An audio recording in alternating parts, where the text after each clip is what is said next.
एक बार जोर से बोलेंगे छत्तीसगढ़ माता की जय। धन्यवाद प्रोत्साहन के लिए। मैं के खुशी तिवारी दिग्विजय महाविद्यालय की छात्रा आप सभी के समक्ष आज के विषय में अपने विचारधारा रखने आई हूँ। उम्मीद है आप सभी मुझे अपनी बहन या छोटी बहन समझकर प्रोत्साहन दें। अगर मुझसे कोई त्रुटि हो तो कृपया मुझे क्षमा करें। तो आइए शुरू करते हैं आज का विषय, जो कि है one nation one election.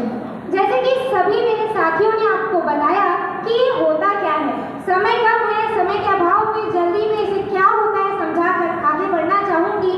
One nation मतलब एक देश एक राष्ट्र, एक इलेक्शन मतलब एक समय पर एक जगह पर सारे जितने हमारे 3 स्तरीय हैं उसके इलेक्शन एक साथ कराए जाना। क्या ये अभी संभव है, इस पर हम थोड़ी देर बाद आते हैं। पहले मैं बताना चाहूँगी कि हाँ बिल्कुल मैं इसके समर्थन में खड़ी हूँ।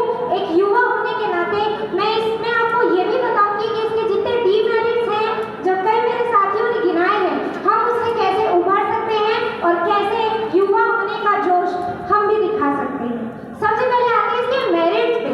बहुत सारे मेरिट्स हैं। सबसे पहला पैसा, जैसा कि सबने बताया पैसे की बचत होगी। दूसरा, जो जिस काम के लिए नियुक्त किया गया है वो अपने काम अच्छे से कर पाएगा, जैसे शिक्षक, जैसे कि मिलिट्री, सब कोई जिनको जो काम मिला है वो काम अच्छे से कर पाएगा, क्योंकि उन्हें बार बार हर साल ये चीज़ें नहीं करनी पड़ेंगी। अभी हम रिसेंट एग्जाम्पल देखें तो पहले हमारे ही राज्य में, हमारे ही जिला में विधानसभा इलेक्शन हुआ, फिर पंचायत का इलेक्शन हुआ, कंटिन्यूसली बहुत सारी चीज़ें डिस्टर्ब हुई, हमारी क्लासेस डिस्टर्ब हुई, बहुत कुछ हुआ। ये कुछ डीमेरिट्स हैं। लेकिन अब मैं आती हूँ कई ऐसे पॉइंट्स जो मेरे साथियों ने कहे, मैं अपनी विचारधारा रखना चाहूँगी भाषण से ज़्यादा।